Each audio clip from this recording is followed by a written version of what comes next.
शेपत्र यो काय विषय एकदा बघूनच जावा. आपले व्हिडिओ लाईक आणि कमेंट करा. तर आज सकाळ सकाळ उठलो जाय होता शिर्डीला तर आवगलो आणि बाकीच्यांना सांगला अवघा आपल्याला शिर्डीला जाय. तर रस्त्यानं आवगलो होतं का डोंगर काय मस्त नजारा आहे ना डोंगराचा.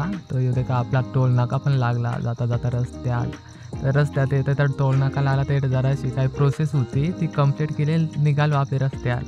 आपल्या रस्त्याला लागलो तर रस्ता कसा उन्हाचा होता तर पाऊसही जरा शिरत पावसाचं वातावरण होता. ते बघा तुमचा भाऊ लागलाच फास्ट तर तो पोहोचला डायरेक्ट शिर्डी विमानतळावर. शिर्डी आंतरराष्ट्रीय विमानतळ. तर येते का आतमधला नजारा नाही अनुभवू शकतो पण बाहेरून तर अनुभवा तुम्ही नक्की. तर आपली मावशी होती लागलीच विचारत काय विचारत होती काय माहिती आणि आपल्या आईसाहेबाची तिथे तर एक नंबर जोड लागलीच विचारूच नका काय जोड आहे. एक आपली साक्षी ना आपली वहिनी साक्षीची वहिनीची एकच नंबर जोड आहे काय विचारायचा नाही विषयच नाही काय विषय हार्ड आहे दोघींचा.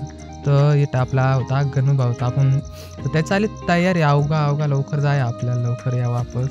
तर मग चालू रस्ते अकोला आलो आपले रस्ते आलं. तर आपला हा व्हिडिओ कसा वाटला कमेंट करून नक्की कळा. नेक्स्ट पार्टसाठी एक्सायटेड राहा.